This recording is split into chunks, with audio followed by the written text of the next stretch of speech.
రామకృష్ణారెడ్డి సహా ఏపీ ప్రభుత్వ సలహాదారుల నోటికి తాళం వేస్తూ ఎన్నికల కమిషన్ ఉత్తర్వులు జారీ చేసింది. వారంతా ఎన్నికల కోడ్ పాటించాలంటూ జీఏడీ పొలిటికల్ సెక్రటరీ ఆదేశాలు జారీ చేశారు. మంత్రులతో సమానంగా సలహాదారులకు ఎన్నికల నియమావళి వర్తిస్తుందని కేంద్ర ఎన్నికల సంఘం స్పష్టం చేసింది.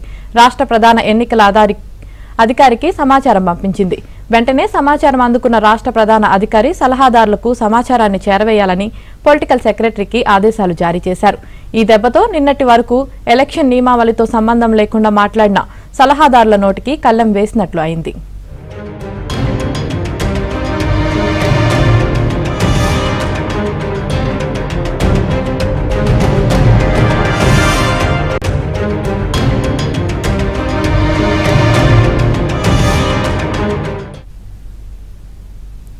మంత్రులతో సమానంగా సలహాదారులకు ఎన్నికల నియమావళి వర్తిస్తుందని జీఏడీ పొలిటికల్ సెక్రటరీ అధికారికంగా ఆదేశాలు జారీ చేశారు. దీనికి సంబంధించి మరింత సమాచారం మా ప్రతినిధి సత్య అందిస్తారు. సత్య,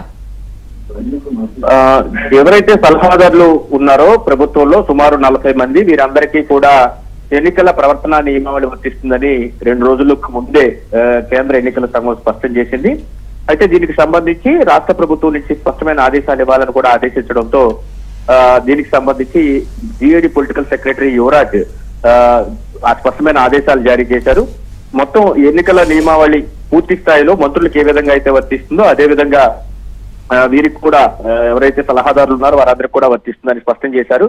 ముఖ్యంగా సలహాదారు సజ్జల ఎవరైతే ఉన్నారో ఆయన ప్రతిరోజు కూడా నిత్యం ప్రెస్ మీట్లు పెడుతూ విపక్షాలపై విరుచుకుపడుతున్నారు, విమర్శలు చేస్తున్నారు. దీనిపైన అనేకమైనటువంటి ఫిర్యాదులు విపక్షాల నుంచి ఎన్నికల సంఘానికి అందిన నేపథ్యంలో ఎన్నికల సంఘం దీనిపై పరిశీలిస్తామని చెప్పిన నేపథ్యం ముందుగా సీఈఓ రాష్ట్ర ప్రధాన ఎన్నికల అధికారి ఈ సలహాదారుల వ్యవహారంలో పూర్తి స్థాయిలో కేంద్ర ఎన్నికల సంఘానికి నివేదిక పంపిన తర్వాత తమ నిర్ణయం ప్రకటిస్తామన్నారు.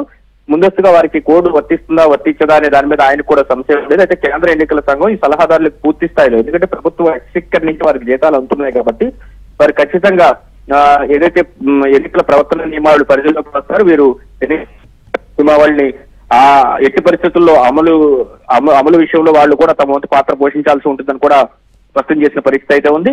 ఏపీ ప్రభుత్వ అడ్వైజర్లు కూడా మంత్రులతో సమానంగా ఎన్నికల ప్రవర్తన నియమావళి వారికి అమలు అవుతుంది. ఈ మేరకు ఈ రోజు రాష్ట్ర ప్రధాన ఎన్నికల అధికారికి అందిన సమాచారం మేరకు ఆయన రాష్ట్ర ప్రభుత్వానికి సమాచారం అందించారు. ఈ మేరకు రాష్ట్ర ప్రభుత్వం క్లియర్ కట్ ఆదేశాలు ఇచ్చింది. జీఏడీ పొలిటికల్ సెక్రటరీ అని యువరాజ్ దీనికి సంబంధించి ఒక నోట్ ను ప్రిపేర్ చేసి ఆ నోట్ ను అన్ని శాఖల కార్యదర్శులకు పంపించడం జరిగింది. ఆ శాఖ కార్యదర్శులు వారి పరిధిలో ఉన్నటువంటి సలహాదారులు ఎవరైతే ఉన్నారో వారందరికీ కూడా ఈ నోట్ ను సర్క్యులేట్ చేసి వారికి కూడా ఎట్టి పరిస్థితుల్లో ఎన్నికల ప్రవర్తన నియమావళికి మీరి మాట్లాడడానికి వీల్లేదని స్పష్టం చేసే ఎందుకు ఒక నోట్ ను కూడా సిద్ధం చేసి పంపించారు. ఈ మొత్తం ఒక రకంగా చెప్పాలంటే సజ్జల అదేవిధంగా ప్రభుత్వ ఉద్యోగుల సలహాదారు ఎవరైతే చంద్రశేఖర్ రెడ్డి ఉన్నారో వీరిద్దరూ కూడా విపక్షాలను తీవ్రంగా విమర్శించడం, ముఖ్యంగా చంద్రశేఖర్ రెడ్డి అయితే సచివాలయంలోనే మీడియా సమావేశం పెట్టి విపక్షాలను తిడుతూ ప్రభుత్వానికి అండగా నిలవాలని ఉద్యోగులందరికీ పిలుపునివ్వడం, ఇటువంటి అంశాలు జరిగిన దర్మిళ ఈ విధమైనటువంటి ఆదేశాలు అయితే కేంద్ర ఎన్నికల సంఘాల నుంచి వచ్చినాయని చెబుతున్నారు. ఇకపైన సలహాదారులు ఎవరైతే ఉన్నారో ప్రభుత్వ సలహాదారు వాళ్ళందరికీ నోటికి కూడా ఎన్నికల కోడ్ రూపంలో తాళం పడినట్లుగా మన